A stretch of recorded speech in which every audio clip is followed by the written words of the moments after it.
right now we are in a center of ZAKA.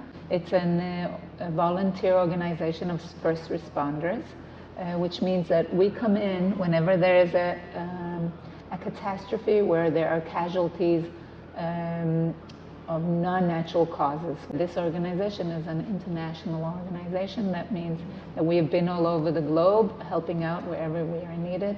For example, we were also at 9/11, some of the ZAKA people. Some of the ZAKA people had been to Brazil when there were floods there, or Tahiti. And even a few months before October 7th, some of our people were, there was an earthquake in Turkey, and we were there as well. We collect the bodies. We collect bodies, which means, according to Judaism, it's very important to collect all of it, which means that if it's a body who is in parts, we have to collect all the parts. We have to collect the tissue. We have to collect the blood. October 7th, the scenes were horrific, and they had cut off lanes. They tortured people and did horrific things, and we were there working, collecting, respecting the dead. You know, a truck pulled up and said to Chaim, this guy came out and said, so what am I supposed to do with these two? And he showed him two bodies in his truck.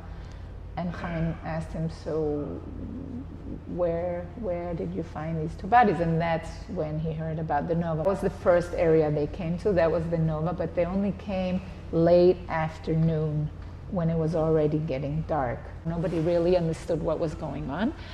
And on the other hand, you know, each person for itself, you know, ZAKA people who had trucks, they went there to the Nova and they saw what they saw. And Chaim said, you know, he called everyone to come with their trucks, as many as possible, because the scene was horrific. So many bodies. You have to remember that at that time, they had all fleeted. Whoever could flee, and whoever was tortured and killed was already killed.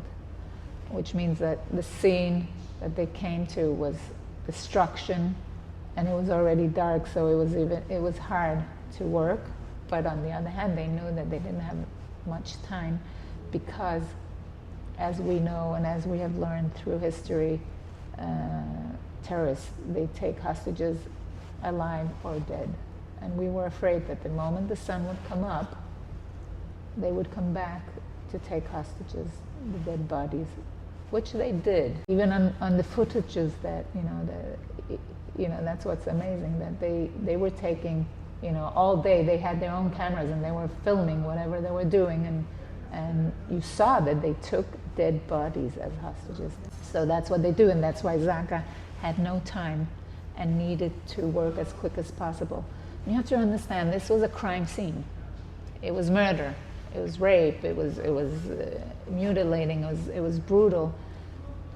Normally on scenes like that, you would call the police. The police would come, surround the area, take pictures, to do whatever checking they need to do. If it was rape or not, or whatever, take samples.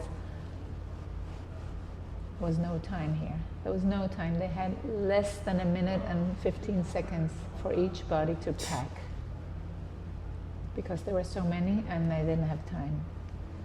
And also it's the first time in ZAKA's history, I think, that they put a body on top of another body. That's something you never do. That's normally, to respect a body, you wouldn't do that. But here they understood that they didn't have time, and that's the only means that they had. I had 70 bodies in my truck.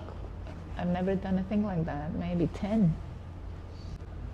Some of the people, they had heard some of the terrorists, and they had to hide. And it was a war scene, very difficult.